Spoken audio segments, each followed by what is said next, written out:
आज नया वर्ष, खास 84 दिन की विशेष भट्टी के बाद कैसा होगा ये वर्ष। दुनिया में भी यज्ञ करते हैं, किस लिए? सुख शांति के लिए। और हमने इस वर्ष की या आवाहन जो किया है उसके लिए क्या किया है? 84 दिन विशेष तपस्या की है। तो ये कितना सुंदर होगा। ऐसा साल, हालांकि हर साल ही करते हैं, लेकिन इस बार कुछ विशेष ही रहा है। तो ये वर्ष कितनी सुंदर तपस्या में जाने वाला है। सबसे बड़ा लक्ष्य क्या होना चाहिए? जैसे ये 84 दिन का तो एक यज्ञ था, वो कल पूरा हुआ। अभी भट्टियां तो अभी बाकी हैं।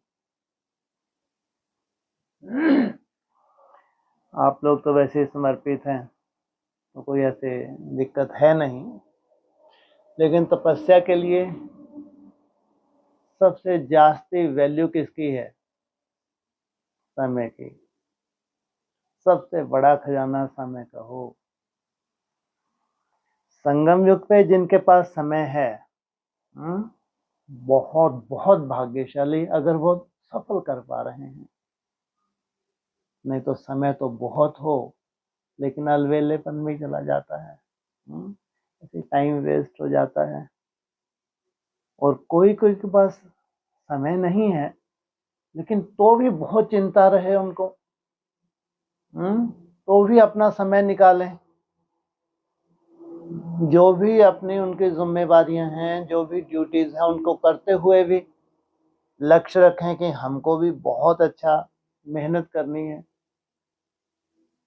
वो भी बहुत भाग्यशाली हैं। लेकिन जिनके पास समय है, संगम युग बहुत बड़ा वरदान है, छोटा नहीं। फिर इस वरदान को क्या किया जाए? सफल किया जाए। प्राप्ति कोई छोटी नहीं है, और समस्या भी कोई छोटी नहीं है।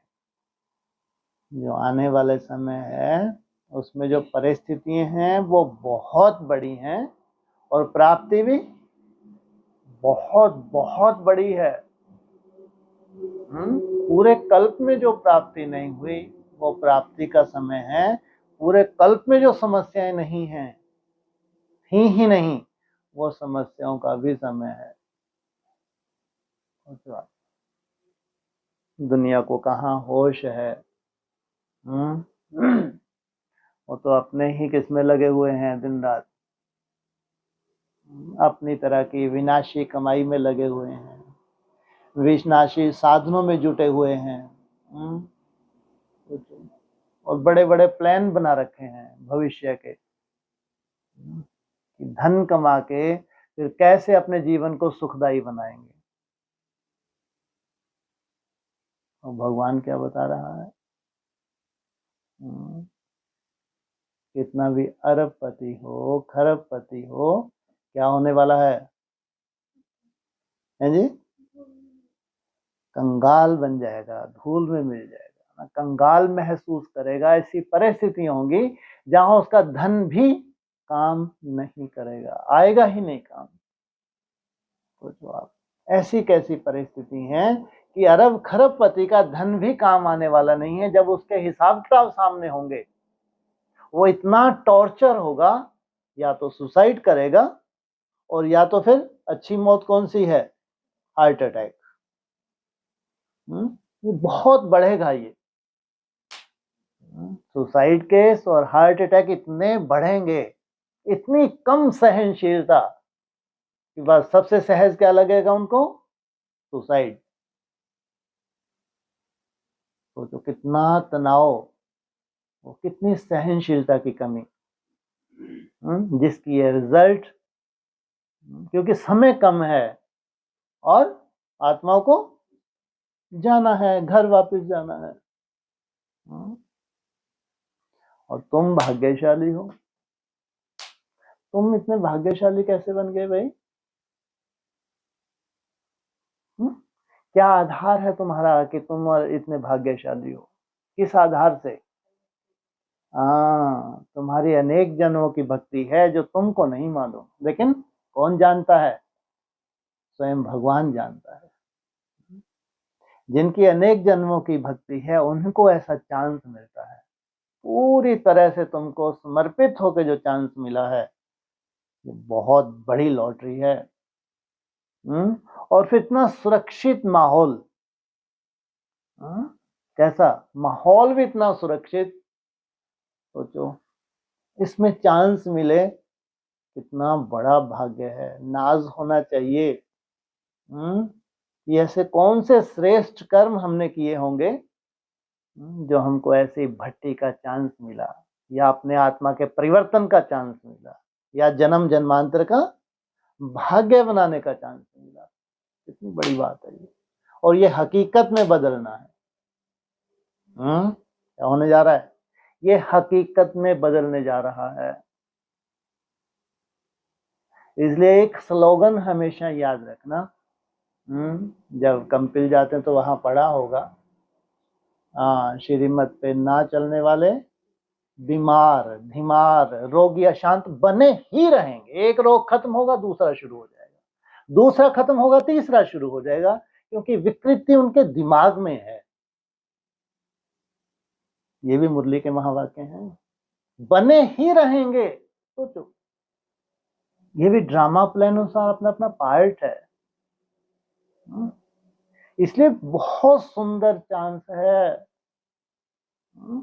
और सफल कर भी रहे हो, ऐसे नहीं कि नहीं कर रहे। इसलिए आप अपनी इच्छा से नहीं हो। कई बार हम क्या बोलते हैं, आप अगर यहाँ बैठे हो अपनी इच्छा से हो क्या?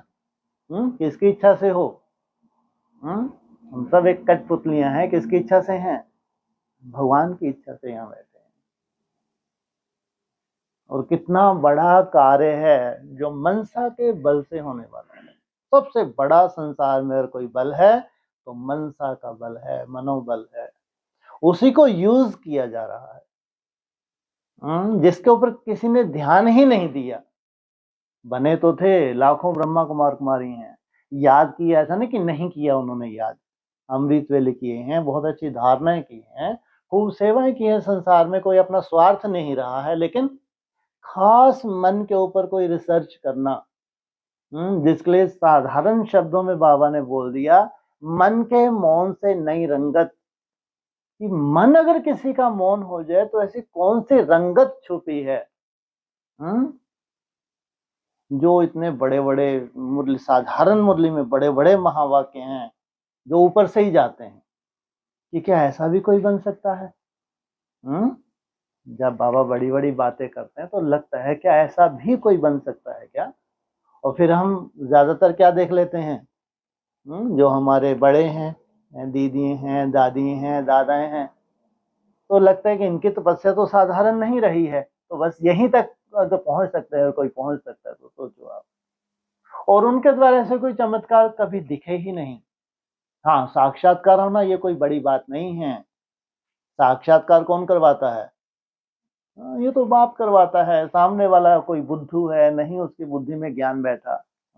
जो सामने दृष्टि दे रही है उसकी धारणाएं भी नहीं हो सकता इतनी अच्छी।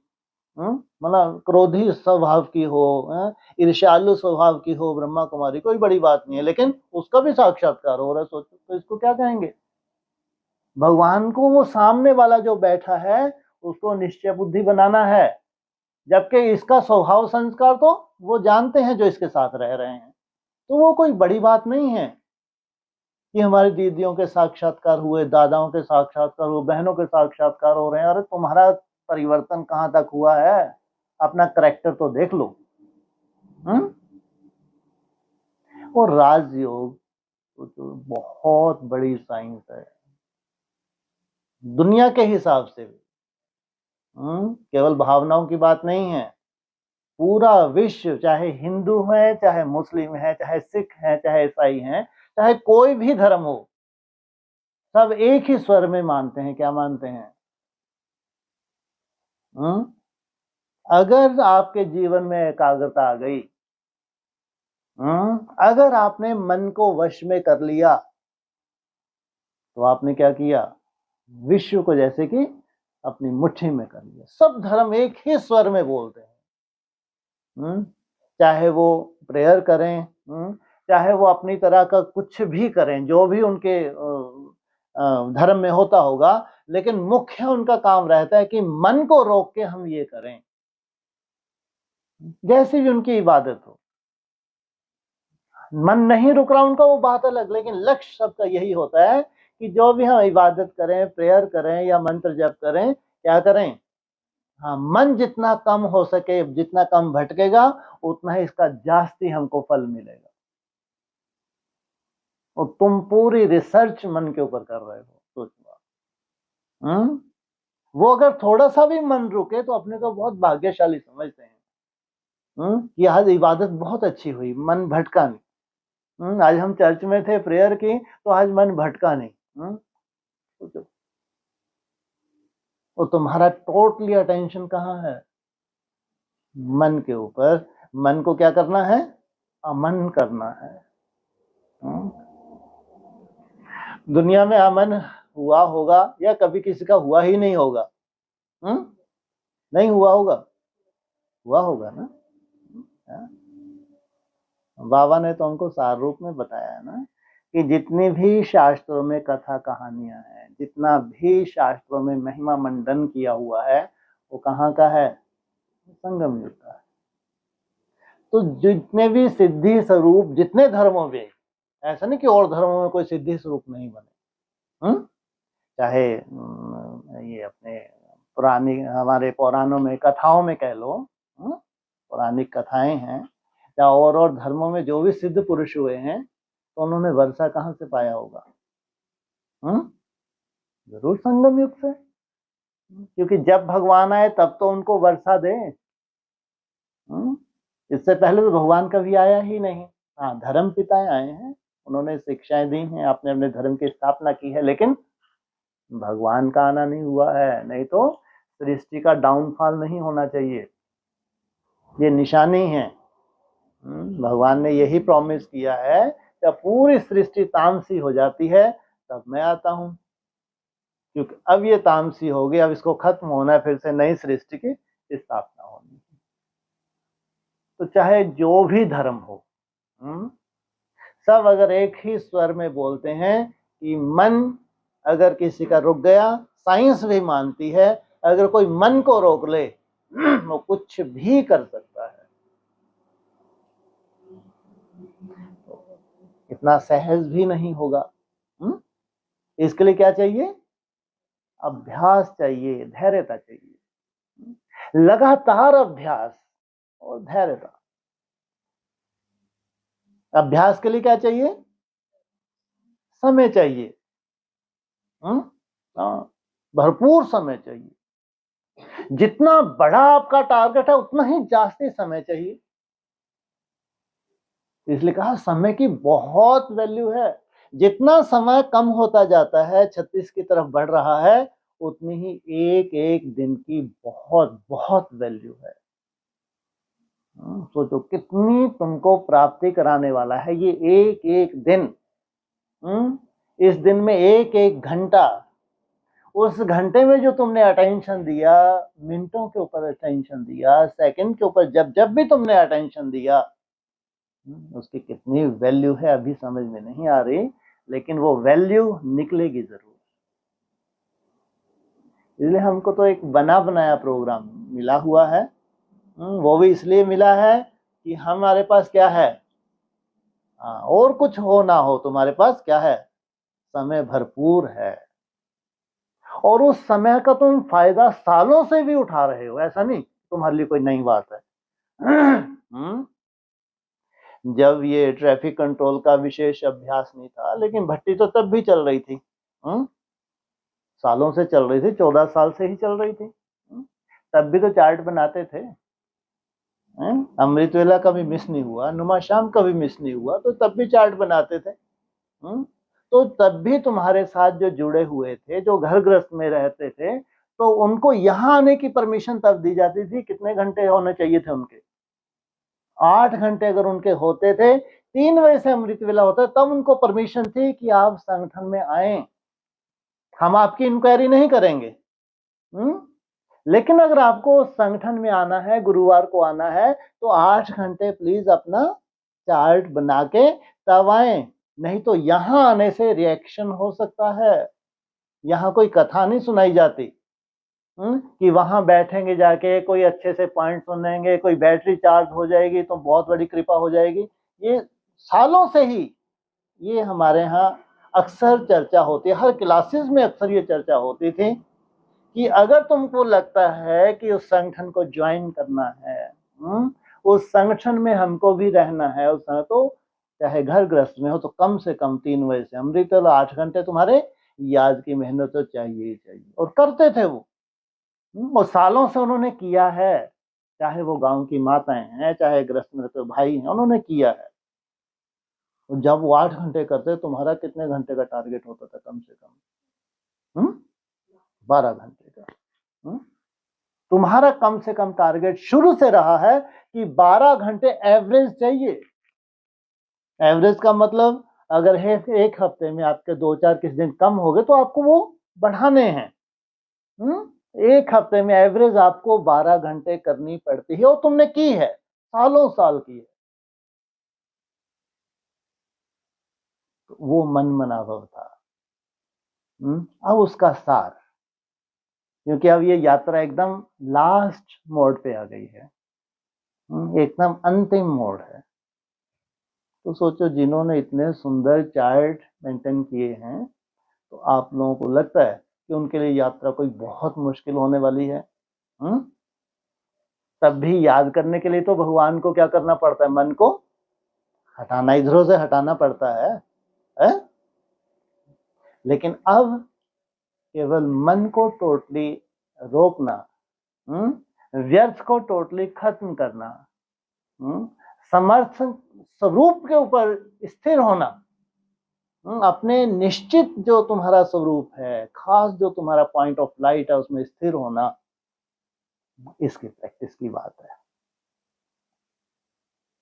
इसलिए कहा ये लास्ट यज्ञ का क्या कहें, एकदम लास्ट तुम्हारे लिए रूपरेखा है, जिसको कहते हैं बीज रूप अवस्था की रूपरेखा। अब ये तुम्हारी कल एक जो भट्टी पूरी हुई है, अब नेक्स्ट भट्टी तुम्हारी लगभग 3-4 मास के बाद आएगी। आप तो रिसर्च में है, हम तो एक चीज के ऊपर तो खास अटेंशन दे ही रहे हो, और बहुत अच्छे से और भी देना है, और अक्सर ये आ ही रहा है बार बार, और डिस्कशन में आता ही रहेगा कि अमृत वेला है तुम्हारा मुख्य। अगर तुमको बहुत आनंद लेना है अगली भट्टी का, अगर बहुत अच्छी रिजल्ट निकालनी है तुमको जो आने वाली भट्टी है, उसके लिए पूरा दिन माथा मारने की जरूरत नहीं है। थोड़ा सा क्या करो अभी, हाँ, रिलैक्स होके करो। लेकिन अमृत वेले कोई रिलैक्स नहीं, अमृत वेले तुमको पूरी मेहनत करनी है, जितना तुम कर सकते हो पर्सनल। अमृत वेला अच्छा करने के लिए सबसे पहले तुम्हारी नींद बहुत अच्छी होनी चाहिए, कोई संकोच नहीं करना चाहिए। कोई ये तपस्या नहीं है कि तुम 1 बजे उठ के बैठे हो, कोई बहुत बड़ा तुमको कोई सर्टिफिकेट मिल जाएगा, बिल्कुल नहीं है। ये भक्ति मार्ग मुर्दाबाद है, मना नहीं कर रहे हैं।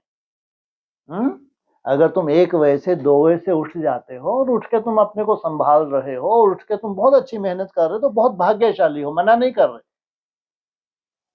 लेकिन ज्यादातर ऐसा हो जाता है कि हम जल्दी अगर उठ जाते हैं तो आलस जो क्या करता है, इतना बुरा हालत करता है कि लंबा समय हमारा बीच बीच में टाइम वेस्ट हो जाता है, तो उसमें वो प्राप्ति नहीं हो पाई जो होनी चाहिए थी। मना नहीं है, अगर तुम आलस को जीत रहे हो, अगर होशो हवास में टाइम निकाल रहे हो, तो बिल्कुल मना नहीं है, बहुत भाग्यशाली हो।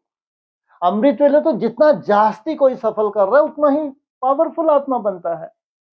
अमृत वेला 1 बजे से लेके 4-5 बजे तक, ये 4 घंटे का टाइम बहुत बहुत वैल्यूबल है, अगर कोई सफल करे तो।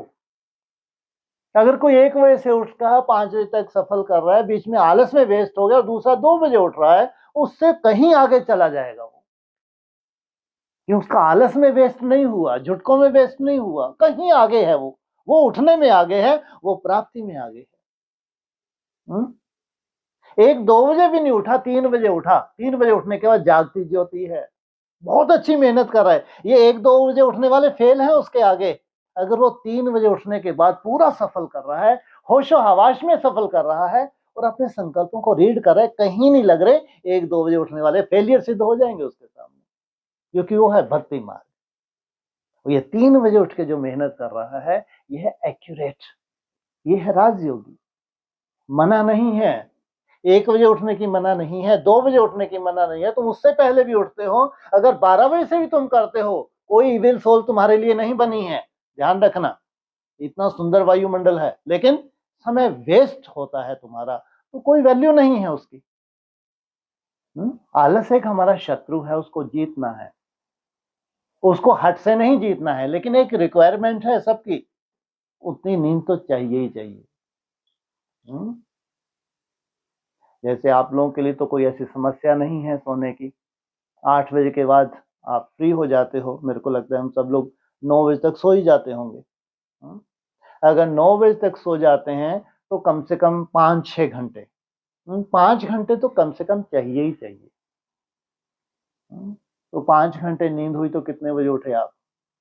2 बजे उठे, इतना तो कम से कम। अगर आपको अच्छा राजयोगी बनना है तो, हठ योगी नहीं, भक्ति मार्ग मुर्दाबाद नहीं, बिल्कुल नहीं, भूल जाओ कुछ भी प्राप्ति है, उठने से नहीं है, करने से प्राप्ति है। हाँ, तुम और जल्दी सोते हो, जल्दी उठते हो, तो मुरली में बोला है, जल्दी सोना जल्दी उठना, मुरली में ही बोला है ना।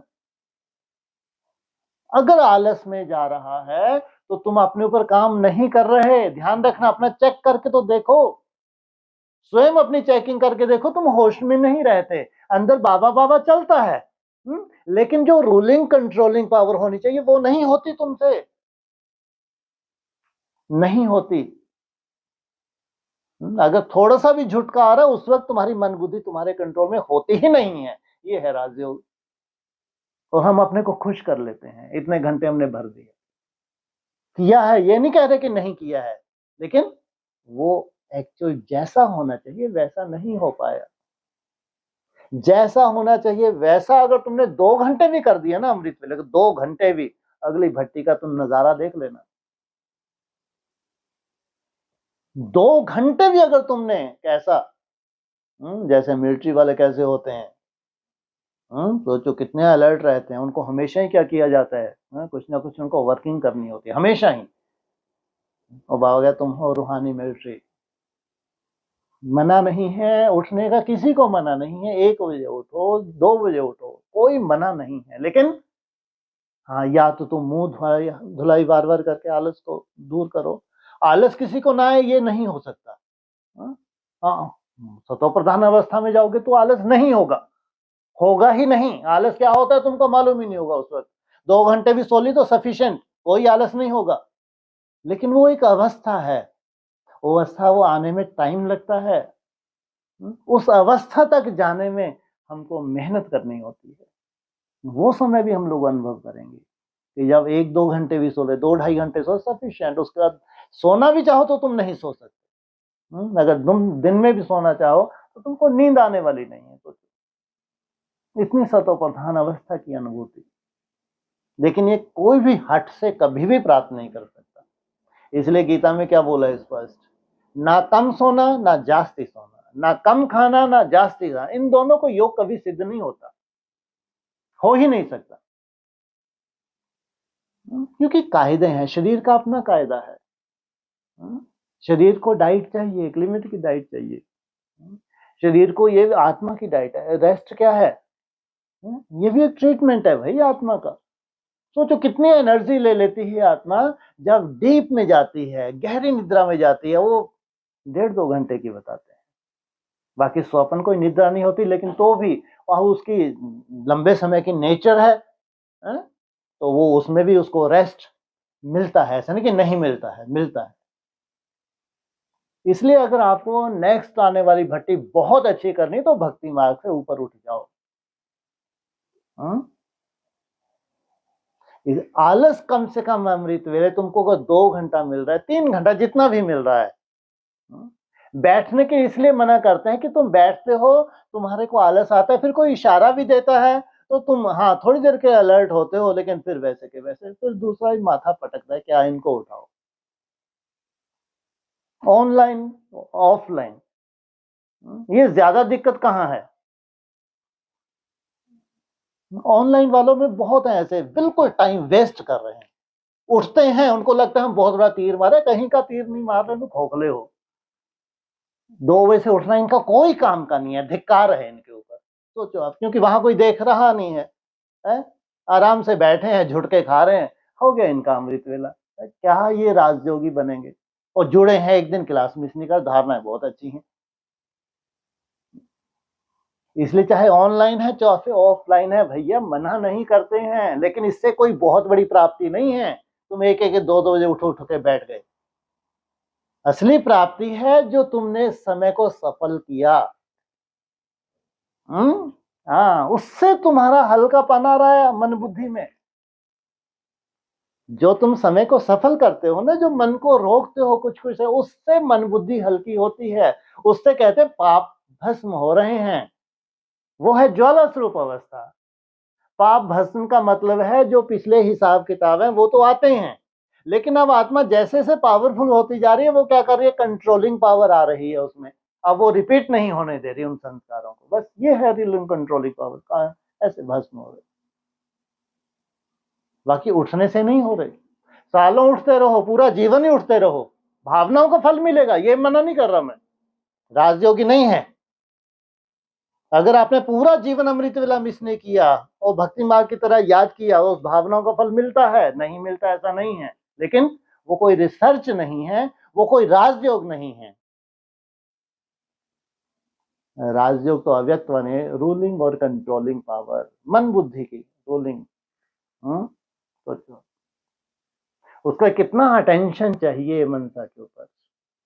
और अमृत वेला नाम ही क्या है, अमृत वेला। इसलिए तो एक प्रयोगशाला है, इसमें कोई कंपटीशन नहीं है कि कोई 2 बजे उठ रहा है तो कोई बहुत आगे जा रहा है, 1 बजे उठ रहा है तो उसको तो सल्यूट करना चाहिए सबको, कुछ नहीं है ये, फालतू ढर्रा है ये। इसमें तो आप सब प्रयोगशाला में है, हर एक क्या कर रहा है, अपने ऊपर उसको प्रयोग करना है। हाँ, तुम्हारी नींद कम हो रही है तो बहुत अच्छी बात है, लेकिन सबको अपना अपना प्रयोग करना है। कम से कम अगली भट्टी आने से पहले अपना पर्सनल प्रयोग करो, अमृत वेला पूरी तरह सफल करो। नींद तुम्हारी पूरी हो जानी चाहिए। नींद पूरी होने का आलस आना कोई बड़ी बात नहीं है, ये ध्यान रखना। तुमने नींद मान लो 5 घंटे 6 घंटे भी कर ली ना, आलस तुम्हारे हिसाब किताब है वो तो भी आएगा, लेकिन कम से कम जितना तुमको सोना चाहिए उतनी नींद होनी चाहिए। उसके बाद आलस अगर आ रहा है वो तुमको कंट्रोल करना ही है। ये नहीं कि जब आलस आया तुम जाके लेट गए, जब आलस आया लेट गए, ये नहीं। ये कभी निद्रा जीत नहीं बन पाएंगे। कोई ऐसे भी मूर्ख होते हैं, जैसे ही आलस आया जाके लेट गए, ये छुट्टी जो मिली हुई है। हम कह रहे हैं तुम्हारी एक रिक्वायरमेंट है, तुम्हारे बॉडी की रिक्वायरमेंट है, उस हिसाब से तुमको सोना है, लेकिन उसके बाद जो आलस आ रहा है उसको तुमको जीतना है। समझ आ रहा है, नहीं समझ आ रहा? और कैसे शब्द यूज करूं कि तुम्हारी बुद्धि में बैठ जाए, ऑनलाइन वालों, तुम्हारी नहीं। ये ऑनलाइन बैठे हैं, ढर रहे हैं, ये ढर रहे मोटी बुद्धि हैं, इनको लगता है हट करने से बहुत बड़ा इनको कोई मेडल मिलने वाला है, नहीं मिल रहा, खोखले हो। बोल यार है, कहीं के निगाहें कहीं पे निशाना, तुम जबरदस्ती घबराते रहते हो। है? तुम्हारा तो बहुत, तुम्हारी तो जितनी तारीफ करे उतना कम है। क्या अब मुंह तो यहीं रख के बात करूंगा ना, देखूंगा तो तुम्हारी तरफ, दीवार तरफ थोड़ी देख के बोलूंगा मैं, है ना? चेहरे तो तुम्हारे ही देखूंगा, तीर भले कहीं भी लग रहे हो, चेहरे तो तुम्हारी देखा, थोड़ी दीवार की तरफ देख के उनको मैं तीर मारूंगा। हाँ, तुम्हारा तो बहुत अच्छा है, फिर और अच्छा होगा। तुम्हारे में जो है किस चीज का ध्यान रखो विशेष, चाहे वो बाहर चाहे तुम, हाँ नींद का ध्यान रखें। अगर 1 आध घंटा तुम ज्यादा भी सो लेते हो ना, कोई संकोच मत करो। अगर दिन में भी तुम 1 आध घंटा सोचो, उसका देखना कितना हल्कापन महसूस होता है तुमको, उसका याद करने में तुमको बहुत मजा आता है। ध्यान रखना, ऐसा है। इसलिए अगर अगली भट्टी का तुमको बहुत आनंद लेना है, उसमें तुमको अगर ये महसूस करना है कि रियली में जंप है इस भट्टी में, तो अमृत वेले का बहुत अटेंशन दो, भक्ति मार्ग मुर्दाबाद करो। समझ में आ रहा है? भक्ति मार्ग मुर्दाबाद कर दो। अगर अमृत वेले का तुमको अगली भट्टी के लिए एक बहुत सुंदर अपना फाउंडेशन तैयार करना, इसलिए नाम ही है अमृत वेला, जिसमें भगवान क्या देते हैं? अमर भव का वरदान देते हैं। सोचो आप कितनी वैल्यू है। और क्या खास बोलते हैं? खास बच्चों से मिलन की वेला है। कितने बजे से आ जाते हैं? 1 बजे से आके खड़े हो जाते हैं। सोचो, अव्यक्तवाणी का पॉइंट है। 4-5 बजे के बाद तो फिर भक्तों का टाइम शुरू हो जाता है। उससे पहले अपने बच्चों को सजाते हैं, जिनके वाइब्रेशन से बच्चों को भी, भक्तों को भी सहयोग मिलता है। सोचो, इसलिए सबसे पहले दौड़े दौड़े आते हैं कहाँ? अपने बच्चों के पास। 1 बजे से आगे खड़े हो जाते हो, तुम झुट के खाते हो, कितना बड़ा डिसरिगार्ड करते हो। तो बाप को कैसा लगता होगा? मैं सामने खड़ा हूं, ये उठ तो गया, लेकिन मेरे सामने क्या कर रहा है? लगा हुआ है, झूल रहा है। मना नहीं है भाई, हमको कोई उसमें तुम्हारा एलर्जी नहीं है कि तुम मेरा कुछ छीन लोगे। मैं वैसा इंद्र नहीं हूँ कि तपस्या, किसी की तपस्या देख के डर जाऊं, कहीं ये बहुत आगे ना निकल जाए। होते हैं ना, पुराने इंद्र ऐसे भी थे, वो उनका सिंहासन ही हिल जाता था सामने वाले की तपस्या को देख के। मेरा सिंहासन हिलता भी, तुम्हारी तपस्या, मेरा सिंहासन और कैसा होता है? हाँ, और स्थिर होता है। इसलिए मेरा तो अपना स्वार्थ है। मेरा अपना स्वार्थ है, जितने तुम स्थिर बनोगे उतना ही मेरे को स्थिर करोगे। सबसे बड़ा तुम्हारा सहयोग है, इससे बड़ा सहयोग कोई दे नहीं सकता। तुम्हारी स्थिरता इस यज्ञ के लिए सबसे बड़ा सहयोग है, इससे बड़ा सहयोग कोई दे नहीं सकता। संसार के किसी भी कोने में बैठ के अगर वो मन बुद्धि को स्थिर कर रहा है, तुम्हारे से जुड़ा है, सोचो वहां रह के वो सहयोगी है, बहुत बड़ा सहयोगी है। ये बहुत बड़ी हकीकत है राजयोग की। इसलिए सच्चे सहयोगी बनो। और अमृत वेले में माया आना स्वाभाविक है। ऐसा नहीं, वो माया को भी कहाँ आना है? अमृत वेले के लिए ही आना है। इधर भगवान को भी आना है, तो माया बेटी को भी आना है। दोनों को कहाँ पधारना है? इनके पास पधारना है दोनों को। हाँ, उन बच्चों के पास पधारना है जो सिद्धि स्वरूप बनने वाले हैं। ओम शांति। कैसे हैं आप? मस्त। सोचो, इधर भगवान का क्या पधरामणि नहीं, आता हो तो आते हैं जी, अवतार। हाँ, उधर माया बेटी का भी अवतार, एक ही साथ। तो सोचो कैसे आपस में देखते होंगे।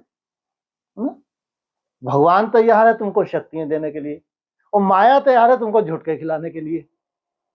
कितनी बड़ी युद्ध है। भगवान हार जाता है। सोचो, सर्वशक्तिवान की नहीं चलती, लेकिन माया सर्वशक्तिवान है, उसकी चलती है। सोचो आप, भगवान के बच्चे अक्सर हारते हैं और माया अक्सर जीतती है।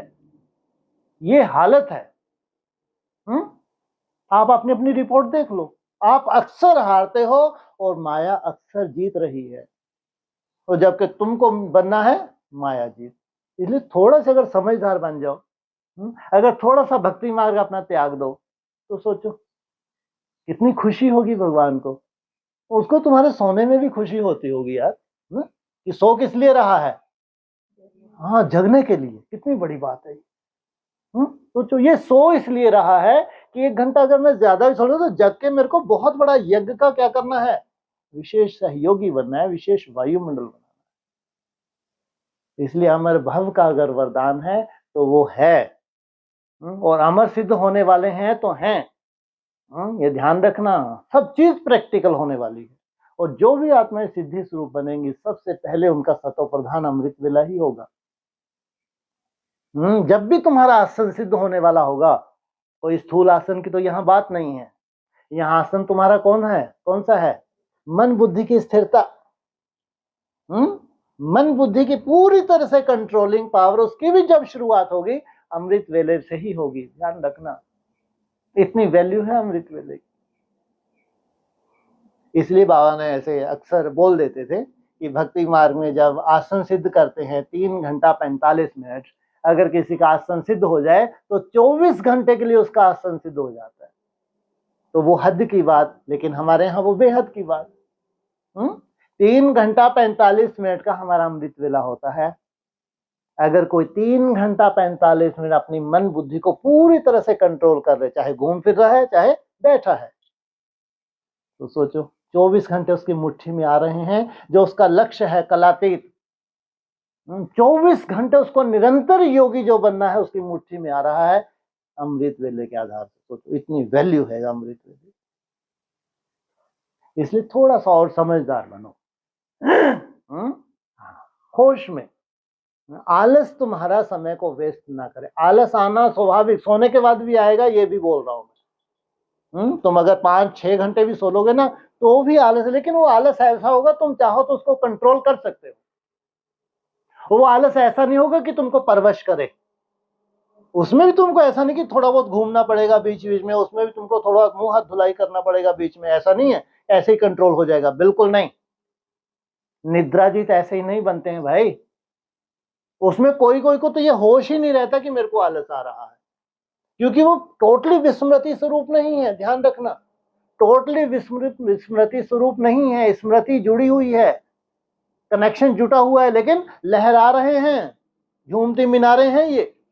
तो झूमती मीनारें कभी भी वैसे कनेक्ट नहीं हो सकती जैसे घूमने फिरने वाली मीनारें कनेक्ट हो जाती हैं। सोचो, झूमती मीनार नहीं कनेक्ट हो सकती, अपनी रीडिंग नहीं कर सकती, क्योंकि उसमें जो आलस का रूप है ना, वो जैसे एक बेहोशी का रूप है, हल्का सा बेहोश नहीं है।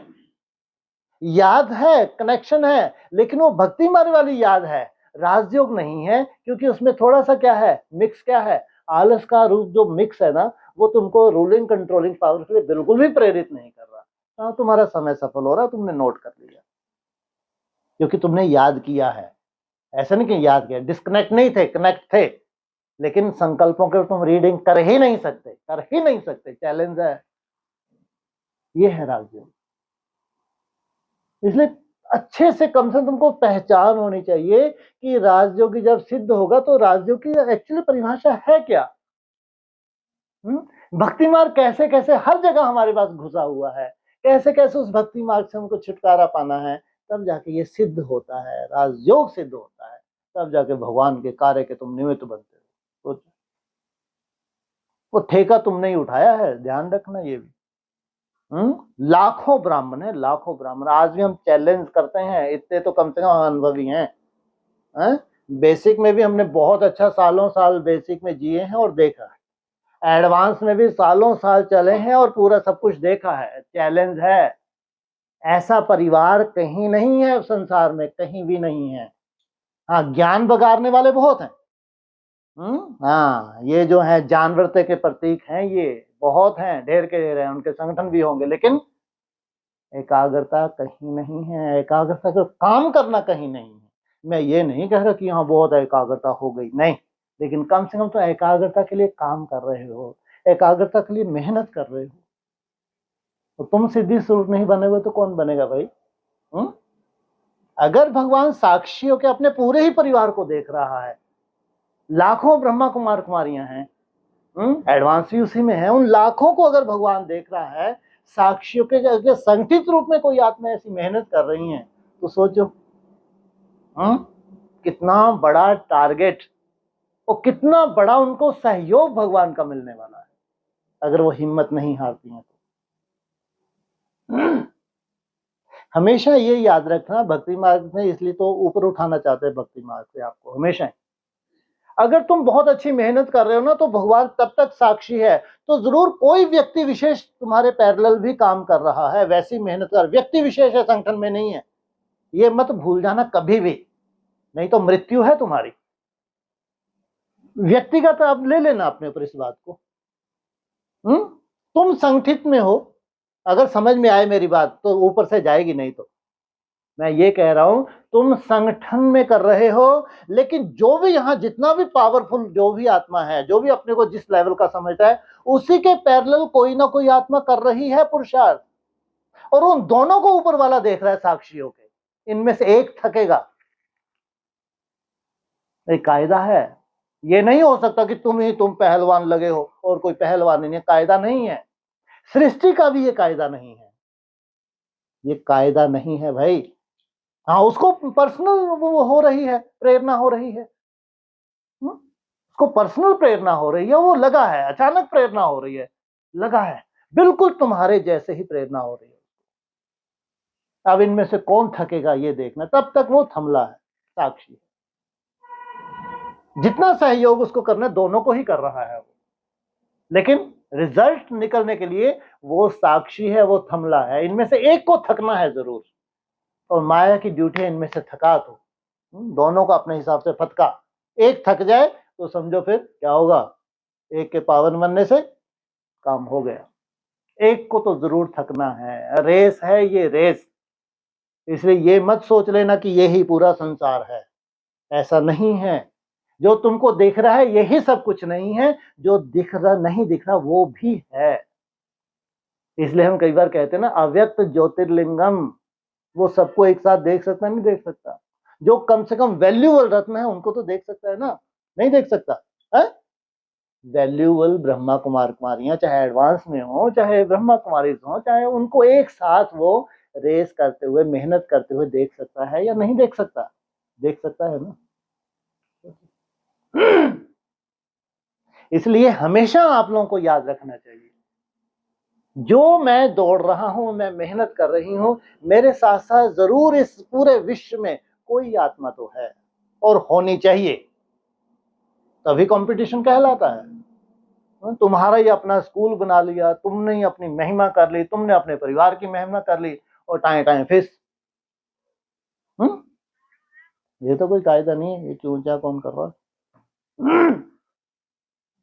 इसलिए हमेशा याद रखो, उसमें तुमको जो सफलता मिलने वाली है, तुम्हारे कंपटीशन में जरूर एक होना चाहिए। भले ही उसको काल्पनिक बना लो, तो उसमें क्या तकलीफ। अपने को शेर मत समझो, कहने का मतलब ये है कि तुम ही सब कुछ हो, ये नहीं है। ये हकीकत में प्रकृति का ये रोल नहीं, प्रकृति भी नहीं है इसमें, वो कभी स्वीकार नहीं करेगी कि तुम अकेले ही दौड़े जा रहे हो, अकेले हो, तुमने सर्टिफिकेट ले लिया। इसलिए हमेशा याद रखो, बाबा इसको अव्यक्त माने किस रूप से बोलते हो, यही बोलते हैं हमेशा अपने को क्या समझो कि स्टेज पे हूँ, मैं विश्व की स्टेज पे हूँ, उसका मतलब यही है भाई। नहीं सुना कहीं अव्यक्त वाणी का पॉइंट? अपने को कभी अकेले मत समझो। क्या समझो? भविष्य में जो भी नजरें लगा के बैठे हैं वो मेरे को देखने वाले हैं। वर्तमान समय उसको इमर्ज करके रखो कि मैं अकेला नहीं हूं, तुम्हारा कुछ भी कर्म नहीं छुपता, सब कुछ उजागर होगा, सब कुछ उजागर होने वाला है। इसलिए बाबा अव्यक्त वाणी बोलते हैं, अपने को हमेशा कहाँ समझो, स्टेज पे हूं।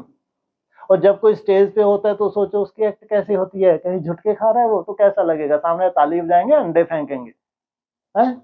क्या करते हैं वो?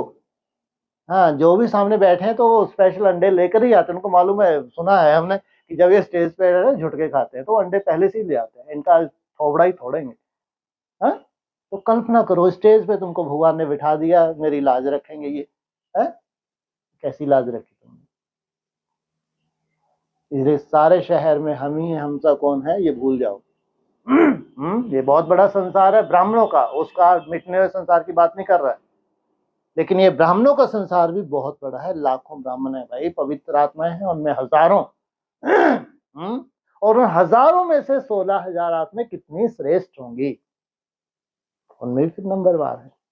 हाँ, हम उन सबसे भाग्यशाली, इसलिए हम लोग संगठित रूप में कर रहे हैं, इसलिए हम लोग भाग्यशाली हैं। हमको चांस है अच्छे से अच्छा करने का, हमारे पास एक वायुमंडल है, संगठित रूप में वायुमंडल है, उनके पास संगठित रूप में ऐसा वायुमंडल नहीं है जिससे हमारी जीत होती है।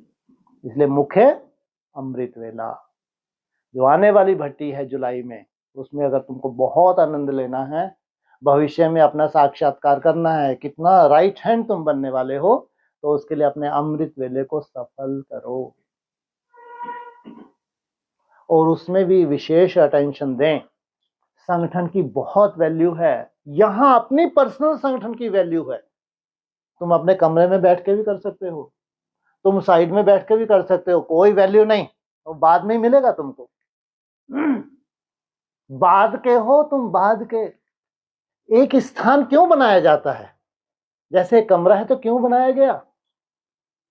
फर्स्ट तुम्हारी ड्यूटी है उस कमरे में जाना, वहां तब उठना जब तुमको आलस आ रहा है। कोशिश करो वहां यहाँ घूमना, नहीं तो अपने ढर्राए बैठे हैं, अपने ही रूम में बैठे हैं, तुम फिर बाद वाले ही हो, तुम्हारी कोई औकात नहीं है। तुमने संगठन को वैल्यू ही कहाँ दी? कहने को तो हमारा पूरा ये कंपाउंड क्या है, पूरा ये संगठन ही ऐसा नहीं है। यहाँ ये एक वैल्यू घुसी होनी चाहिए बुद्धि में तुम्हारी।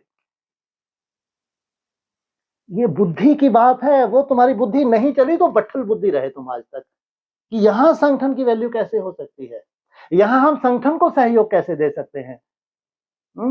ये ऐसी बात है नहीं कि जितनी यहाँ बातें होती हैं बस ऑफलाइन वालों के लिए है या ऑनलाइन वालों के लिए, पहले यहाँ लागू होता है। क्यों एक कमरा स्पेशल बनाया जाता है भाई? क्यों? क्योंकि जब ये संगठित रूप में बैठेंगे तो उसमें एक वायुमंडल बनेगा, उस वायुमंडल जो कमजोर आता है उसकी बैटरी चार्ज होगी, तो सोचो कितना सुंदर है भगवान का दृष्टिकोण है। इसमें तुम्हारी सेवा समाई होती है और तुम अपनी तरह का ही ढर्रा अपने ही सफल कर रहे हो, तुम अपने बिस्तर बैठे हो, आलस तुमको आ नहीं रहा, तुम खुश हो, ठीक है, लेकिन कोई बहुत बड़े 30 मार का नहीं हो, पीछे की हो वंशावली। इसलिए जो निमित्त स्थान है, चाहे कोई कमरा है, जो भी है, बैठना, जब तक तुमको आलस नहीं आ रहा है, तुम्हारी मन बुद्धि बहुत अच्छी नहीं भी लग रही, तो जितने ही बैठे हैं उससे एक वायुमंडल बन रहा है। अलग जाके कोई अलग वायुमंडल नहीं होता, ध्यान रखना। भ्रम निकाल दो कि तुम्हारा अलग होकर कोई बहुत अच्छा हो रहा है, बिल्कुल नहीं, कायदा ही नहीं है भाई, साइंटिफिक नहीं है। साइंस क्या मानती है? जो लगातार आपस में मिलजुल के एक से संकल्प कर रहे हैं वो एक वायुमंडल बन रहा है, और तुमको लग रहा है इससे अच्छा मेरा वहां हो रहा है। अरे ये भ्रम है तुम्हारा, टोटली भ्रम है, इसमें मत जियो, बहुत बड़ा नुकसान हो जाएगा। हाँ, आलस का रूप आ रहा है, हाँ, फिर नहीं बैठना, क्योंकि फिर वायुमंडल खराब कर रहे हैं। फिर तुम घूमो, है ना, फिर चाहे तुम हॉल में घूम रहे हो चाहे कहीं, फिर वहां भी कोशिश करो, वहां से फिर आओ वापस। कहाँ सहयोग दो? जो एक स्थान निमित्त हमको बना रखा है, जिस स्थान के लिए हमारा एक वायुमंडल बनना है, जिससे हमारी खुद की बैटरी चार्ज होनी है। इसलिए इसको भी एक प्रयोगशाला समझो, इसमें भी बहुत अटेंशन चाहिए और आपको इसमें सहयोगी बनना है। इसको हल्के रूप में ना लें, क्योंकि हमारा ऊपर से नीचे तक ये क्या है, पूरा ही है, ये पूरी ही गुफा है, चाहे कोई ऊपर घूम रहा है चाहे नीचे चाहे कहीं, याद नहीं है, ये सही है। लेकिन जब संगठन की बात आती है, एक वायुमंडल की बात आती है, तो जितने छोटे दायरे में जितना पावरफुल वायुमंडल बन पाता है, बन सकता है और बनता है, वो उससे जैसा सहयोग आपको पर्सनल नहीं मिल सकता। उस संगठन में आपको अच्छी से अच्छी अनुभूति हो जाएगी। अगर आपकी अनुभूति की ही बात है, जो भी आपको अनुभूति होनी है, चाहे एक वो पर्सनल नहीं, उस संगठन का जो वायुमंडल है, उसमें कोई ये मत सोचने कि आज मेरी इतनी बड़ी अनुभूति, कहीं की अनुभूति नहीं है तुम्हारी। वो क्या है? वो टूटे फूटे जैसे भी कर रहे हैं उनके द्वारा बना हुआ एक वायुमंडल है। उस वायुमंडल में तुम्हारी बहुत अच्छी अवस्था, इसलिए तुम्हारी तो बहुत अच्छी अनुभूति होगी। अक्सर तुमको बहुत अच्छी अनुभूति करनी है, अक्सर। तो कहाँ जाओ? संगठन में जाओ। समझ में आ रहा है? ये संगठन की यहाँ के लिए वैल्यू है, और चाहे वो बाहर है उनके लिए अपनी तरह की संगठन की वैल्यू है। अगर प्रयोगशाला है तो हर एंगल से प्रयोग करना पड़ेगा, हर एंगल से, चाहे व्यक्तवाणी हो चाहे साकार मुरली हो, उनको बहुत ध्यान देना पड़ेगा कि इसको कैसे मेरे को अपने ऊपर लागू करना है। जैसे हमारे हैं अमृत वेला, खास हमने कितने बजे से, जो संगठित रूप में 4 से 5:30, ये आप सबकी ड्यूटी है कि संगठन में। हाँ, फिर आलस आ रहा है, आप घूम रहे हैं, जैसे भी आप कर रहे हैं, वो एक बात की बात है। फिर भी कोशिश करो मुंह हाथ धुलाई करके, हाँ, कोशिश करो ना, क्योंकि जैसे यहाँ बैठते हैं ये संगठन है, वहां बैठते हैं संगठन, ऐसे ऐसे नुमा श्याम नुमा शाम आपका 4 से कितना है 8। अभी 4 बजे से कहीं बिजी है, नहीं आ पाया, कोई चिंता नहीं, लेकिन 5 बजे तो साइलेंस। तुम्हारा अगर छोटा मोटा कुछ काम भी है करना पड़ता है ना, परिवार है तो होता है कई बार, मोस्टली तो मेरे को लगता है फ्री हो जाते होंगे, है ना।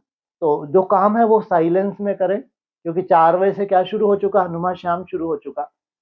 उस वक्त कोई भी वाचा नहीं होनी चाहिए 4 बजे से लेके 8 बजे तक। हाँ बहुत जरूरी है तो बहुत स्लो टाइम में, और दूसरा कोई ना सुन पाए इतना अटेंशन दो नुमा शाम। और 5 बजे के बाद तो एकदम ऐसा सन्नाटा छा जाए जैसे कुछ भी नहीं है। ये एक जो नेक्स्ट भट्टी की जो तुमको तैयारी करनी है, इसके लिए मैं दिन का तो बिल्कुल भी नहीं बोल रहा, लेकिन अगर तुमने 2 वेलाएं संभाल ली, अमृत वेला नुमा शाम, तुम जीत गए। चैलेंज है, इसमें पूरे 8 घंटे आ जाते हैं 2 वेला में। अमृत वेला और नुमा शाम में 8 घंटे हैं, अगर ये 8 घंटे की कोई मेहनत कर ले वो जीत गया भाई, वो जीत गया। लेकिन ईमानदारी से बस क्या कर ले, वो मेहनत कर ले। केवल जगना ही काफी नहीं है, अपने ऊपर काम करना काफी है, तो बहुत काम करना है अपने ऊपर। ये हवा है, हवा को कंट्रोल करना। क्या है ये, मन क्या है, ये वायु है भाई, इस वायु को कंट्रोल करना। सोचो वो कहाँ जाना है, कल्पना नहीं कर सकते, लेकिन ये शास्त्रों में हकीकत है कि हमारे जो सिद्ध पुरुष हुए हैं उन्होंने उड़ के दिखाया है। सोचो ऐसी कैसी साइंस है ये। कैसे अपने वायु को उन्होंने कंट्रोल किया है, और शरीर सहित उड़े हैं, पानी पे चले हैं। अग्नि तत्व भी प्रहलाद का भले ही तुम लोग कहोगे कहानी है, लेकिन कहानी तो संगम युग की है, नहीं तो काहे के जीते तुमने तत्व। हाँ वो तो बताते हैं गरम गरम वो तेल खोल रहा है उसमें हाथ डाल देते हैं तो उनके हाथ जलते क्यों नहीं। ये कहानियां नहीं है, ये हकीकत है। ये कंट्रोलिंग पावर अगर किसी के पास आ जाए ना मन की, तो ये शरीर कैसा हो गया। ये आज एक कल्पना हो सकती है, लेकिन भविष्य में ये कल्पना नहीं रहेगी जब तुम्हारा राजयोग सिद्ध होगा। ये मन का खेल है, जिसने मन को जीत लिया उसने पूरी प्रकृति को जीत लिया, उसने 5 तत्वों को जीत लिया। इसलिए अमृत वेला फर्स्ट, उसमें भी सबसे पहले अपनी नींद का ध्यान देना है। अगर 1 घंटा ज्यादा भी सो लोगे तो ज्यादा तुम बड़े सहयोगी बनोगे, ध्यान रखना, क्योंकि आलस कम से कम होना चाहिए। आलस वो हो जिसको तुम कंट्रोल कर लो। हाँ कई बार नहीं मालूम पड़ा, लेकिन दूसरे ने जैसे तुमको इशारा दिया ईमानदारी से खड़े हो जाओ, अपनी सफाई मत दो। कई बार तो अपनी सफाई ही देने लगे, अरे उसका वो क्या दुश्मन है जो तुमको हाथ लगा रहा है, उसकी कोई दुश्मनी है क्या तुम्हारे से।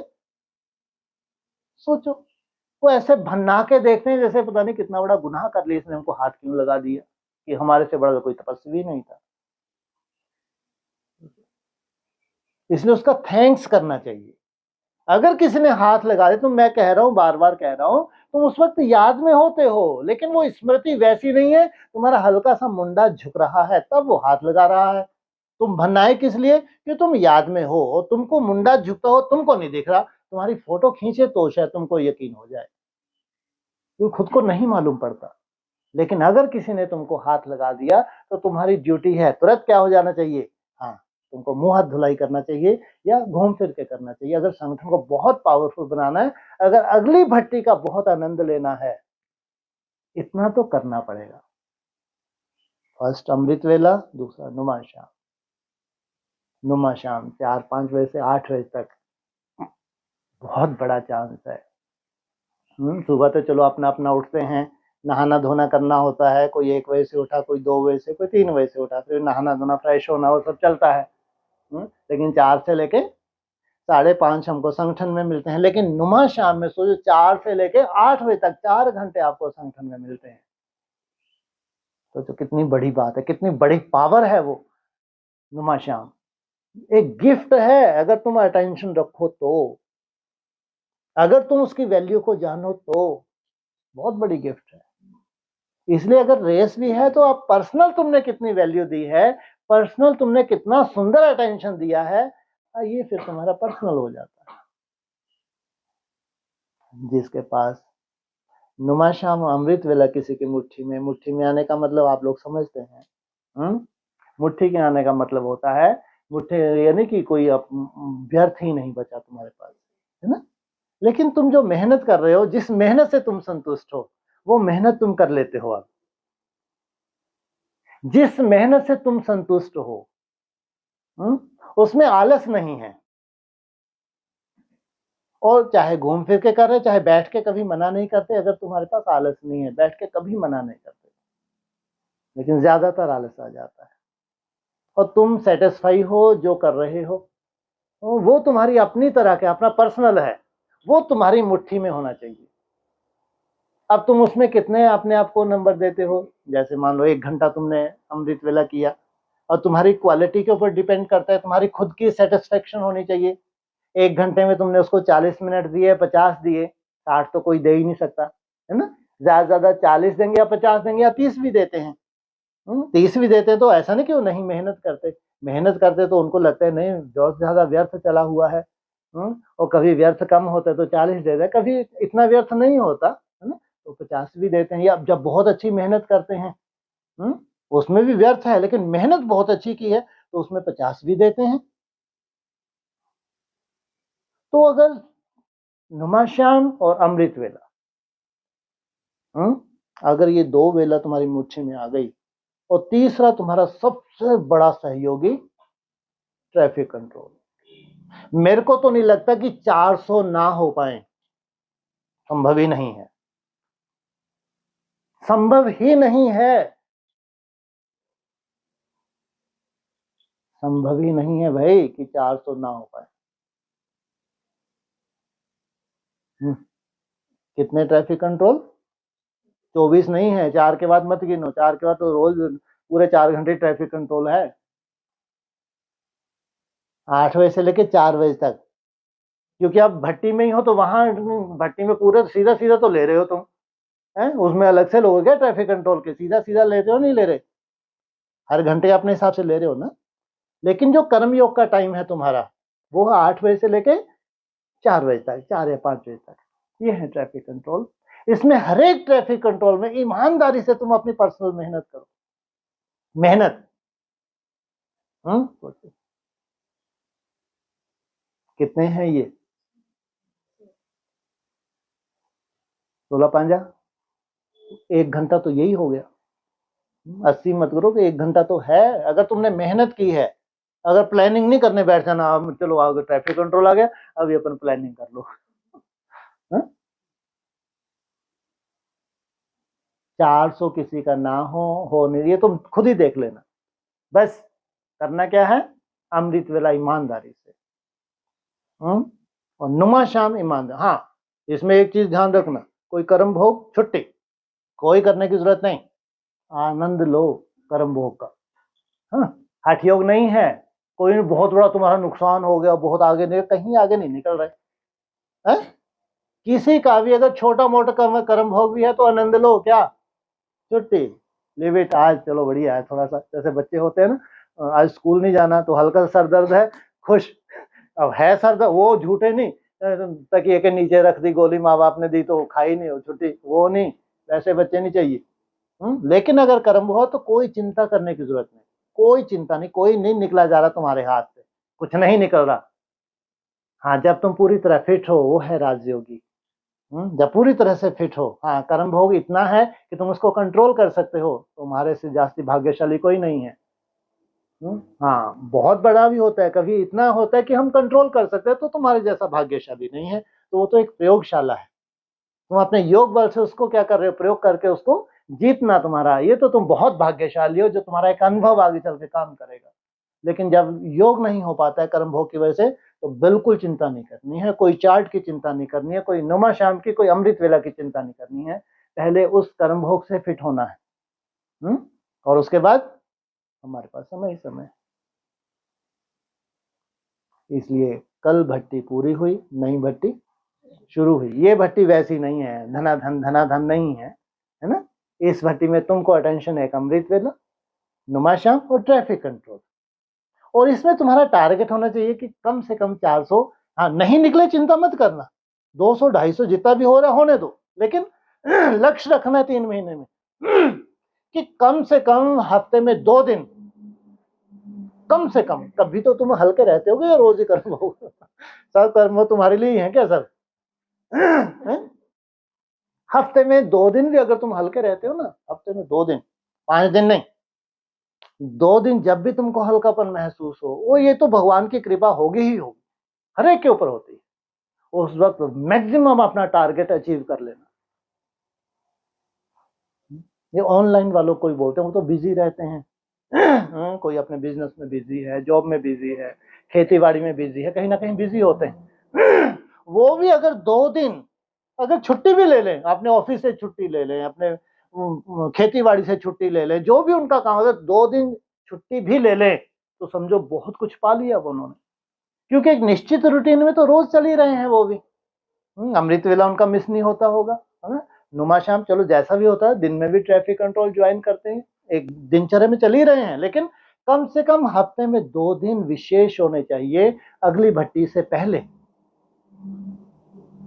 तो ये कोई भी 2 दिन हो, ये अपने पर्सनल, उसमें तुम्हारा टारगेट है आज कम से कम 480, 400 से माना 480 मान चलना, भक्ति मार्ग छोड़ो। कोई कोई को डालते हैं 453, 451, 55 डाल लो, कौन सा पहाड़ गिर जाएगा, या 3 कम कर दो, कौन से तुम मंद बुद्धि। राउंड फिगर में पहले ही बोला कि राउंड फिगर में लिखा करो ना। अब तुम्हारे 52 हो गए, अब तुम 52 लिख रहे हैं अरे 50 लिख लो, कोई बड़ा घाटा हो गया क्या? और 55 लिख लो, सोते सोते बाबा बाबा बाबा बाबा कर लो, 55 कर लो, राउंड फिगर में कर लो।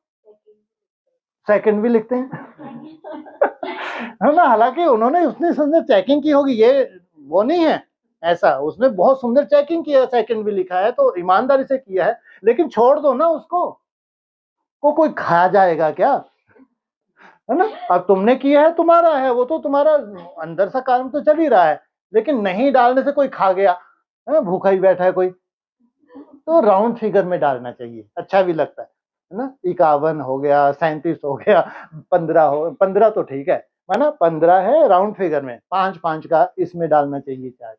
कम हो तो सोते सोते बाबा बाबा बाबा बाबा करके और 2-3 बढ़ा लो, और वैसे भी बढ़ा लो, आज बहुत मेहनत की है, 5 में बाबा ज्यादा ही डालूंगे, चिंता मत कर बच्ची मैं बैठा हूँ। हाँ, जैसे आपका टारगेट इतने बनाने हैं, अब 5-7 कम हो गए, नहीं हो रहा, बाबा मैं तो डालूंगी, तो डाल बच्ची, मैं तो बैठा हूँ, कौन सा मैं बहुत बड़ा अनर्थ कर लिया है? तो ये भक्ति मार्ग से छूटो, है ना?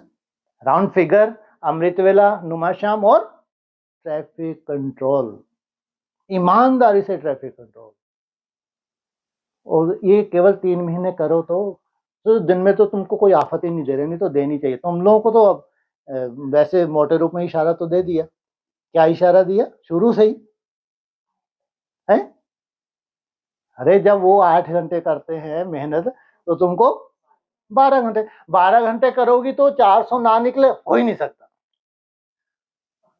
इसमें केवल तुमने क्या किया, अमृत में ज्यादा माया, तुम 30-30 डाल पाई, है ना? तो उसमें कितना नुकसान हो गया, 2-3 घंटे दिन में निपटा लो, क्योंकि यहाँ तो बहुत बड़े कोई काम भी नहीं है कि चक्कियां चलानी है बैठ के, दिन में भी फ्री अपनी तरह की जो भी तुम्हारी ड्यूटी है। आज अमृत वेला माया आ गई तो दिन में क्या करूंगी मैं, 1-2 घंटे दिन में मैं विशेष रूप से कर लूंगी मैं, तो मेंटेन किया जा सकता है ना? लेकिन टेंशन लेके नहीं, टेंशन फ्री होके। हाँ, लेकिन ये आपको अगली भट्टी की क्या करनी है, एक तैयारी है ना? तो आज का नया वर्ष क्या हो गया समझो, बहुत सुंदर हो गया। कितने बज गए, 2 बज गए, अच्छा वाह 2 बजे के तो बहुत समय से इंतजार था। आप लोगों को एक चीज मेरे को लगता है, सब बहुत अच्छे बैठे हैं, अभी भक्त ही लगते हैं मेरे को जब चेहरे देखता हूँ आप लोगों के कोई कोई जब भट्टी में जाते हैं ना, तो टेंशन युक्त होके ही भट्टी में जाते हैं, पता नहीं भट्टी मेरी कैसी होने वाली है। थोड़ा सा अपना ध्यान दो, भट्टी में गए नहीं हैं, लेकिन भट्टी में जाने से पहले पता नहीं बाबा का सहयोग मिलेगा नहीं मिलेगा, पता नहीं कैसा होने, माना ऐसी टेंशन लेके भट्टी में जा रहे हैं, ठीक? और फिर मालूम है बीच बीच में कहा बहुत अच्छा हुआ भगवान ने उड़ाया। और बीच में 2-4 समय माया आई या लास्ट में कोई माया आ गई, फिर टेंशन लेके ही बाहर निकल रहे हैं जबकि अंदर बहुत अच्छा हुआ है, वो उसका ख्याल नहीं है इनका। लेकिन जब बाहर लौटे तो भी चेहरे इनके कैसे हैं, खिले हुए नहीं दिख रहे, कैसे हैं, ऐसे मुरझाए से, क्योंकि लास्ट में 2-4 दिन हो गए अच्छे नहीं हुए। ये है भक्ति मार्ग मुर्दाबाद। अब पूरी भट्टी होगी 84, मेरे जैसा कोई मुस्कुराता नहीं दिखता मेरे को। क्यों क्यों? बिल्कुल नहीं, जबरदस्ती। हाँ, मेरे को हल्कापन लग रहा था, बिल्कुल वैसे ही लग रहा था जैसे कोई यज्ञ करता है ना, उसका मतलब एक खुशी होती है। मेरे को आज रियली बता रहा हूँ अमृतल, मानो क्यों, बहुत अचानक अंदर से ये खुशी हो रही थी, ये सच्चाई बता रहा हूँ। तो मैंने फील किया, वही मैं आपसे डिस्कस करने जा रहा हूँ। मैंने फील किया, बिल्कुल ऐसा ही हुआ है मेरे साथ, जैसे कोई यज्ञ रचता है, एक बहुत शुभ भावना से यज्ञ रचता है ना। तो उसको ये विश्वास होता है कि मेरा यज्ञ पूर्ण, बहुत अच्छा पूर्ण हुआ। ऐसा नहीं कि उसका उड़ उड़ के कोई वो, चलो किसी ने अपने स्थूल सुविधाओं के लिए किया हो, किसी के लिए किया हो, स्वार्थ के लिए किया, ऐसा नहीं कोई तुरंत स्वार्थ पूरे हो जाते हैं, ऐसा तो नहीं होता है ना।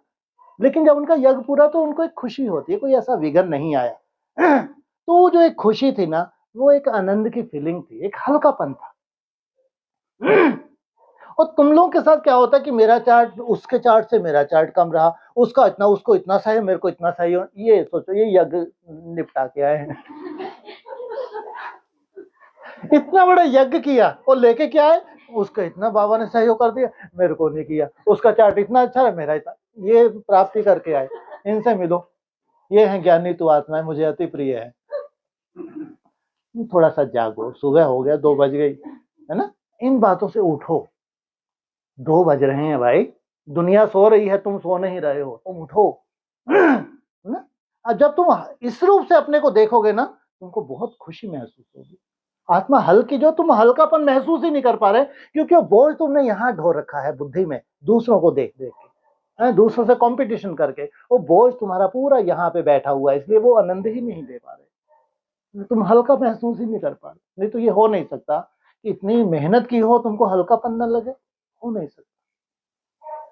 इसलिए अगली भट्टी के लिए ये तैयारी और कर लेना है ना, कि मेरी और मेरे बाबा की मीटिंग है तो 84 डेज की ही, लेकिन 21 रोज तो स्पेशल मिलते हैं ना, वो हमारी पर्सनल मीटिंग है, पूरे 84 डेज के लिए मीटिंग है। बाबा 21 रोज के बाद, ये तो मैं जानती हूँ 21 रोज जो है तो उड़ाते हो, वो तो मेरे को पक्का ठप्पा लगा हुआ है, वो तो अब मैं उड़ उड़ के आऊंगी भट्टी में, है ना। ये तो सबने अपने आप को सर्टिफिकेट दिया है कि बाबा बहुत उड़ाता है, और पक्का हो गया ये तो सबको लेकिन 84 डेज के बाद भी मेरे को इतना सुंदर हल्कापन चाहिए, लगे कि नहीं वास्तव में एक यज्ञ करके लौटे, आत्मा से हल्कापन महसूस करे, कोई बोझल नहीं है, एकदम आत्मा कैसी शरीर सहित प्रफुल्लित हो रही है। ये कब हो सकता है, जब तुम्हारा किसी से कोई कंपटीशन नहीं ये तभी हो सकता है। या तुम्हारे में भक्ति मार्ग के संस्कार खत्म हो गए, जब जब माया ने तुम्हारे ऊपर अटैक किया, मेरे पास ही ऐसी माया क्यों आती है, ऐसे मेरे कौन से हिसाब किताब हैं, ये है वो है, फालतू बातें। इसलिए हमेशा हल्के रहो, कोई किसी के हिसाब किताब किसी के ऊपर नहीं है, किसी का कोई इंटरफेयर नहीं है, हर एक का अपना पर्सनल है आ भी पर्सनल रहा है तो जाएगा भी पर्सनल। और मेहनत तुम्हारी लगातार चल रही है, चलती ही रहेगी। इसलिए ये यज्ञ सबको क्या होगा, मन इच्छित फल प्रदान करने वाला है। तुम्हारी बड़े से बड़ी इच्छा है बापसमान बनना, वो तुम्हारा जन्म सिद्ध अधिकार है। Happy new year. Happy new year हम नहीं बोलते, वो तो वो 1 जनवरी वाले बोलते हैं, हम क्या बोलेंगे हैं 83। कितना सुंदर है आंकड़ा, सोचो 83 है तो 13 होना चाहिए ना, मन बुद्धि से नहीं हो पाया, ऐसे ढेर के ढेर समर्पित हो गए, एडवांस में भी समर्पित हो गए तो ब्रह्मा कुमारी कोई काम के नहीं। तो क्या बोला अंतिम समारोह समर्पण का, मन बुद्धि से समर्पण सबसे बड़ा समर्पण है। तो और ये संसार के किसी भी कोने में रह के किया जा सकता है। कितना सुंदर आंकड़ा है 2083, 2083, कितना सुंदर चांस है। मन बुद्धि का समर्पण, जो भी कमी कमजोरी है, जो कुछ भी किच्चड़ पट्टी है, किसको दे दो, साक्षी दृष्टा सोचो कितना सुंदर मनाएगी वो आत्मा। कितना सुंदर होगा उसका 27, अगर अर्थ सहित वो इसको सफल करे तो। जबकि अपने पास हर एक की अपनी तरह की माया है, लेकिन उसको बस देखना आ जाए, साक्षी भाव उसका जागृत हो जाए तो सफलता उसका जन्म सिद्ध अधिकार है। इसलिए सभी को बहुत बहुत शुभ कामनाएं नए वर्ष की। ठीक है, ओम शांति। चलो ऑनलाइन बहुत दिनों से अटके पड़े हैं ये। कोई, हाँ जी बोलिए बोलिए, अब रोज ही बोलना है, बोलिए ओम शांति। हाँ जी क्वेश्चन बोलिए, कोई प्रश्न हो। हाँ बाबा ने बोला ना, एक छोटा सा प्रश्न है, वो तो ऐसा बोला नहीं बाबा ने कि 1 सेकंड से शुरुआत कर सकती हो, ये भी नहीं मेरे को नोट कर पाई तो। हाँ जी, वो बोला नहीं कि 1 सेकंड से शुरुआत कर सकते हैं। हाँ जी, हाँ 1 सेकंड से नहीं, व्यक्तवाणी में बोला है, ऐसे सेकंड का भी बोला है व्यक्तवाणी में। 1 सेकंड के लिए मन को क्या करो, स्टॉप, ये भी बोला है, लेकिन 5-10 सेकंड का भी इशारा दिया है अव्यक्तवाणी में कि राजयोग की शुरुआत अब आपके मन की अपनी कैपेसिटी को देखना है। किसी को लगे कि हर 5-7 सेकंड के बाद मन मेरा हिलने लगता है, 2-4 सेकंड के बाद हिलने लगता है, कोई चिंता नहीं। अगर आपको लगे कि 3-4 सेकंड में मन हवा की तरह फिसल जाता है तो कोई चिंता नहीं, उन 3-4 सेकंड को वैल्यू दो। तो 3-4 सेकंड क्या होगा, धीरे धीरे 5-10 सेकंड पे पहुंच जाएंगे, 5-10 सेकंड 15-20 सेकंड पे पहुंच जाएंगे, और 15-20 सेकंड 1 मिनट पे भी पहुंच जाएंगे, लेकिन वैल्यू दी है तो, बाकी हवा तो है।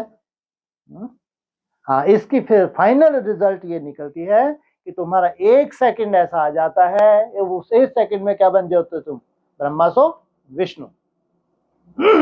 तुम्हारा ब्रह्मा सो विष्णु बनना इतना बड़ा गजब ढा गया, क्या शुरू हो गया, एटॉमिक बम्बों की शुरुआत हो गई।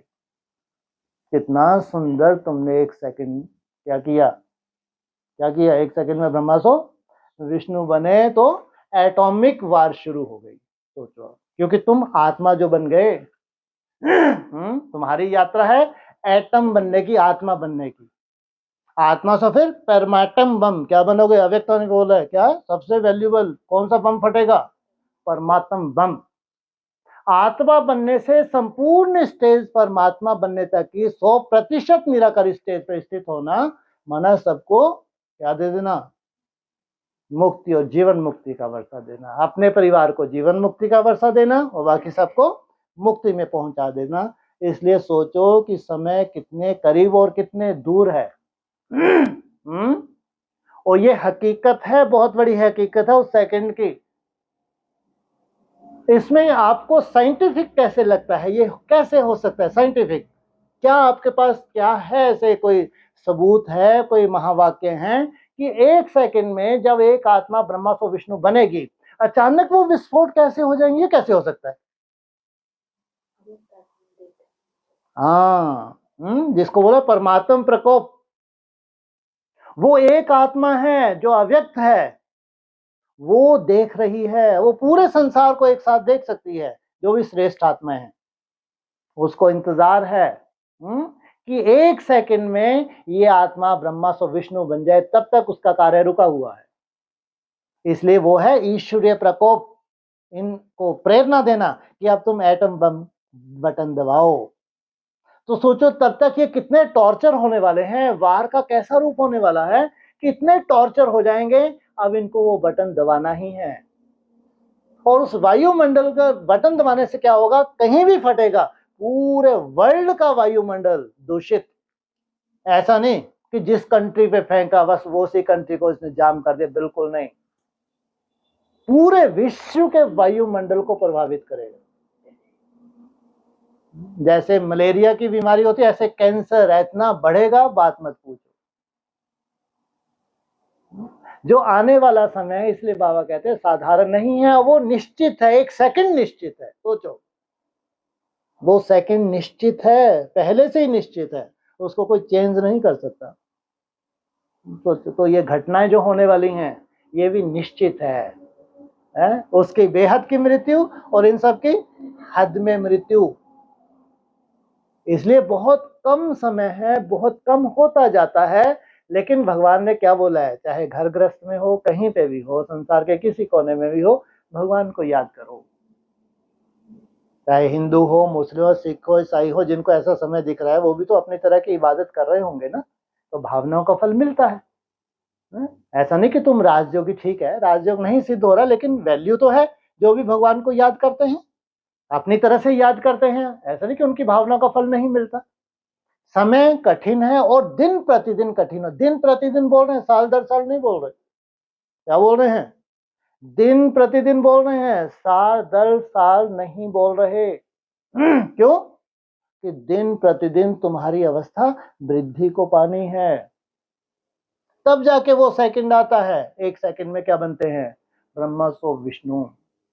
इसलिए बहुत वैल्यूबल समय है। अगर इतनी वैल्यू देके तुम समय को सफल करते हो, अगर भगवान के ऊपर छोड़ रखा है तो बहुत से ब्रह्मा कुमार कुमारी हैं, बहुत से एडवांस वाले हैं कि हो जाएगा, भगवान कोई आगे चल के ऐसा जुबा ग्रुबा होगा, सब ठीक हो जाएगा। कुछ नहीं होने वाला है, कुछ नहीं होगा सिवाय मृत्यु के, और कुछ इनको मिलने वाला नहीं है। जो याद कर रहे हैं, भगवान को याद कर रहे हैं, चाहे एडवांस चाहे बेसिक, वो अपनी सेफ्टी कर रहे हैं, अपने साथ साथ अपने लौकिक और अलौकिक परिवार की सुरक्षा कर रहे हैं, बाकी और कुछ भी नहीं है। यही हकीकत है। तो एक सेकंड से अगर किसी की यात्रा शुरू भी होती है तो उसको वैल्यू देनी चाहिए। और जिन्होंने लंबे समय याद का अभ्यास किया है तो उनके लिए 4-5 सेकंड तो कोई बड़ी बात नहीं है, अपनी चेकिंग करनी चाहिए। और हर कर्म करते हुए बीच बीच में 4-5 सेकंड, 5-10 सेकंड, हर कर्म करते हुए अचानक याद आना, नहीं याद आ रही तो याद करो, बार बार याद करो। तो सोचो 1-2 साल में कितने सुंदर अपने रिजल्ट निकाल ले, कितनी बड़ी सेवा हो जाए भाई। ये वो सेवा करे जिसका मन बिल्कुल भी कंट्रोल नहीं हो रहा, उसको लग रहा है 3-4 सेकंड के बाद फिसल रहा है। सोचो 1-2 साल के बाद अगर वो अपना अनुभव सुनाए तो कितनों में क्या हो जाए, आशा की किरण जाग जाए। कल्पना करके देखो कितनी बड़ी सेवा हो जाए। जब वो साफ सुथरी आत्मा सच्चाई बताएगी कि 2-4-5 सेकंड में मैं महसूस करती थी कि उससे ज्यादा रुक ही नहीं रहा है मन, 5 सेकंड भी मेरे को बहुत बड़े लगते थे कि हे बाप, हर 4-5 सेकंड में मन फिसल जाता था। लेकिन फिर मैंने लगातार की, दिन में कई बार की, बार बार ही मेरे को याद आने लगा, आज मैं इतना सुंदर मेरा मन रुक रहा है। सोचो कितनों की सेवा हो जाए। लेकिन कोई वैल्यू दे तब रिजल्ट निकलती है। इस तब जाके वो 1 सेकंड भी आता है, जब 1 सेकंड में ब्रह्मा सो विष्णु बनता है। हाँ जी, और किसी का कोई प्रश्न हो?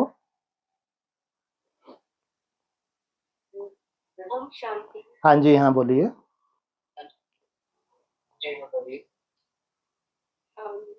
वैसे बाबा कहते हैं कि नई दुनिया एक परिवार की इकाई से शुरू होगी। हाँ जी, एक परिवार की इकाई, इसका क्या मतलब है? कोई एक छोटा सा परिवार होना चाहिए। माना परिवार है, व्यक्ति विशेष नहीं है, वो एक ही सूत्र में बंधे हुए हैं, उनकी एक मत है, उनकी एक भाषा है, उनका एक सा बोल है, एक सी सोच है उनकी, वो होगी एक इकाई। मानो उसके आपस में कोई भिन्नता नहीं है कि इनके अलग से कोई संकल्प चल रहे हैं, इनका ज्ञान अपनी तरह का है, इनकी सोच अपनी तरह की है।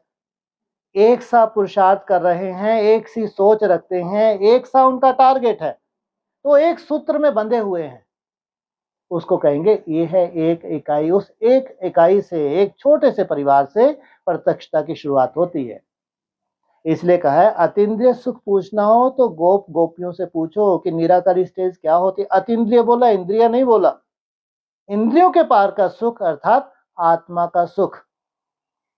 आत्मा में कोई संकल्प नहीं होता, आत्मा के संकल्पों से पार, इंद्रियों से पार। सोचो अतीन्द्रिय सुख, इंद्रियों से डिटैच होने का सुख क्या है, जिनसे पूछो। वो गुप्त पुरुषार्थी आत्माएं, वो गोप गोपियों से पूछो। ये गायन है शास्त्रों में। 16,000 ने ये प्राप्ति की है संगम युग पे, लेकिन इकाई सबसे पहले एक छोटे से छोटा परिवार तैयार होता है, फिर धीरे धीरे उसमें एडिशन होता जाता है। हाँ जी। हाँ जी। और मैं तो बोलते ना कि चढ़ती कला तेरे भाने सर का भला। हाँ जी। तो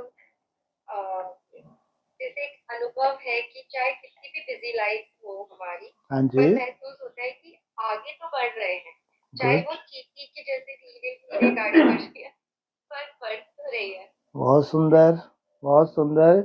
इसमें भी डिपेंड करता है कि आप समय को कितनी वैल्यू दे रहे हैं। आप बिजी हैं, घर गृहस्थ में बिजी हैं, और स्वाभाविक है घर गृहस्थ में है तो कब कौन टपक जाए, कोई मेहमान आ जाए, कोई पड़ोसी आ जाए, कहीं आना जाना पड़े, निभाना पड़े, तोड़ निभाना भी पड़ता है। वो कुछ अपनी जिम्मेवारी भी होती है, खासकर माताओं की तो। और उसके बावजूद भी राजयोग जो है ये है मन बुद्धि की सब्जेक्ट। इसको खाना खाते हुए भी प्रैक्टिस की जा सकती है, इसको खाना बनाते समय, खाते समय, पोछा लगाते समय, जो भी अपनी ड्यूटीज हैं लौकिक घर में सब करते हुए प्रैक्टिस की जा सकती है। इसके लिए किसी के पास ये बहाना नहीं है कि हम बिजी हैं इसलिए हम नहीं कर सकते। इसलिए वो तो और ही पालना के अधिकारी होंगे आगे चल के, जो लौकिक में बहुत बिजी रहते हुए भी बहुत उन्होंने अटेंशन दिया है, लेकिन बहुत अच्छी रिजल्ट नहीं निकल पाई, लेकिन अटेंशन बहुत दिया है। तो सोचो भगवान का सहयोग मिलेगा नहीं मिलेगा। इनको भी उसी लिस्ट में रखेंगे, जैसे ब्रह्मा कुमारी के लिए क्या कहते हैं, last of fast fast of first. इसलिए आपकी मेहनत को बाप देख रहा है, और ये घर गृहस्थ में रहने वालों के लिए चैलेंज है। कोई भी अगर ऐसा बन जाए तो दूसरों को कितना उमंग आ जाए कि ऐसा नहीं कि अगर समर्पित हो गए वही पा सकते हैं। ये लगन की बात है। इसलिए मन बुद्धि की अगर बात आती है, चाहे कोई समर्पित है चाहे समर्पित नहीं है, मन बुद्धि के ऊपर तो दोनों को ही काम करना है। समर्पित होने के बाद ये तो नहीं है कि आपकी मन बुद्धि के ऊपर कोई जादू हो गया।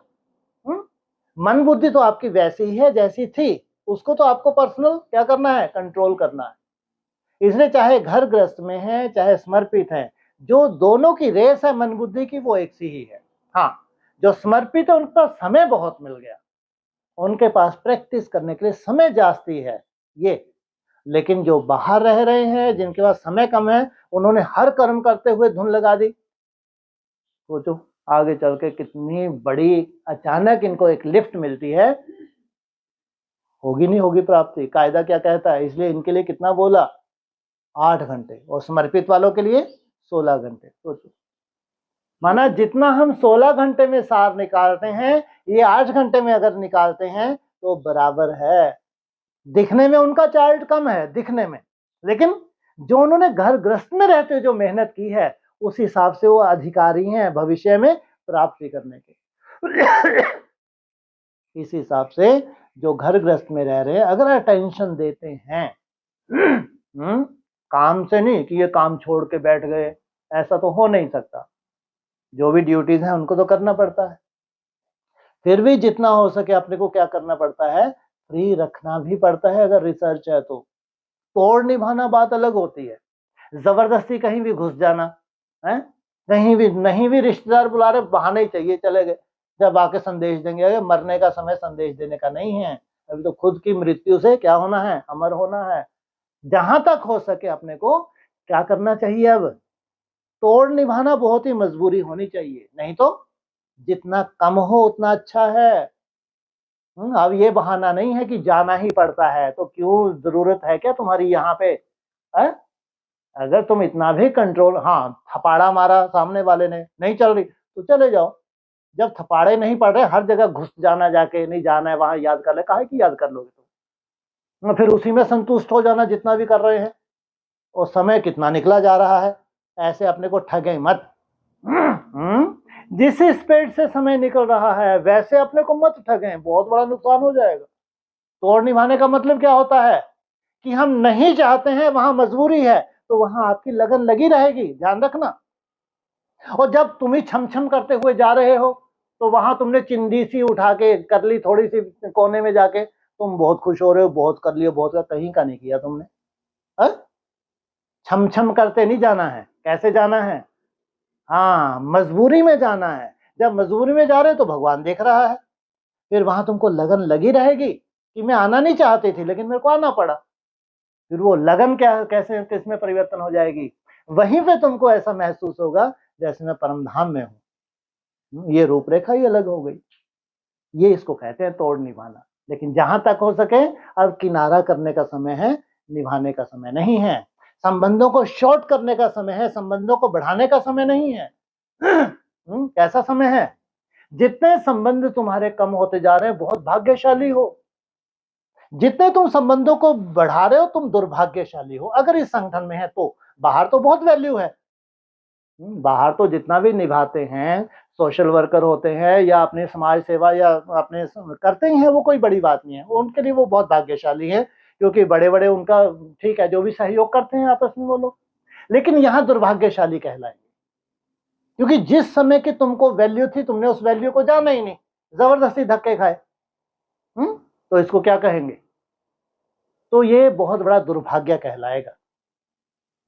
इसलिए संबंधों को धीरे धीरे कम करना, शॉर्ट करना और भगवान के करीब जाना। संबंधों का विस्तार करना माना भगवान से दूर जाना। सीधी सी परिभाषा है नई दुनिया की। हाँ जी। और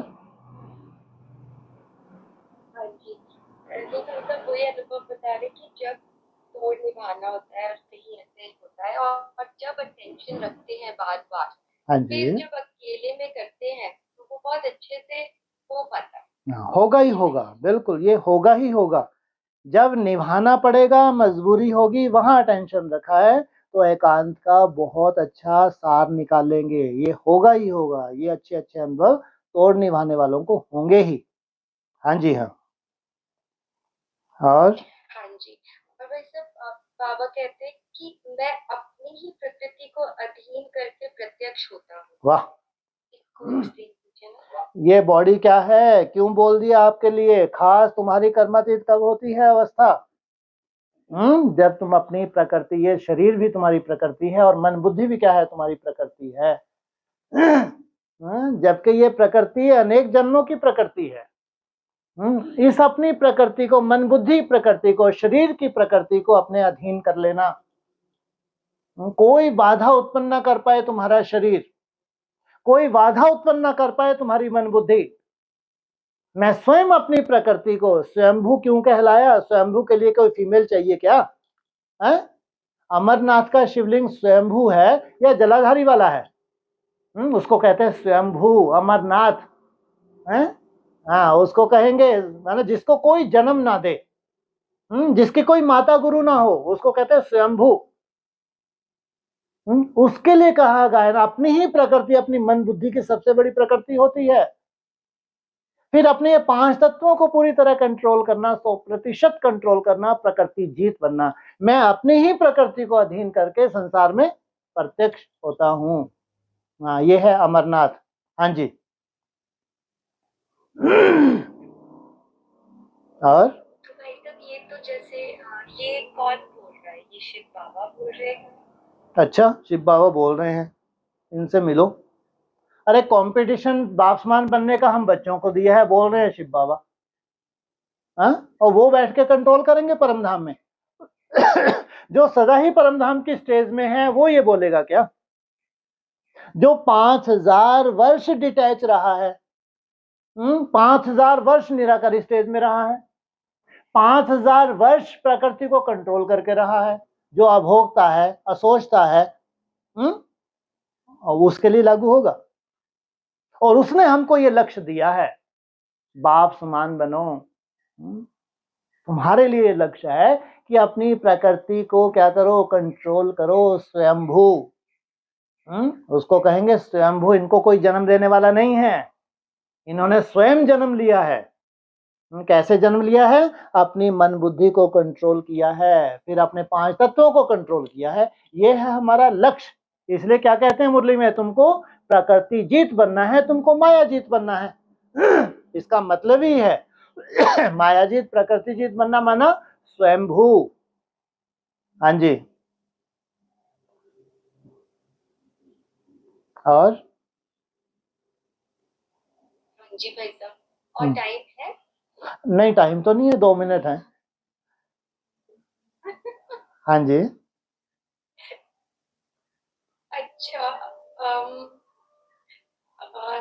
जो बाबा कहते हैं कल की संगम युग पर आता। एक काम करो, अभी बड़ौदा आ ही रहे हैं, पार्टी बड़ौदा ही आ रही है, आप खूब नोट कर लो अपने जितने प्रश्न हो, है ना।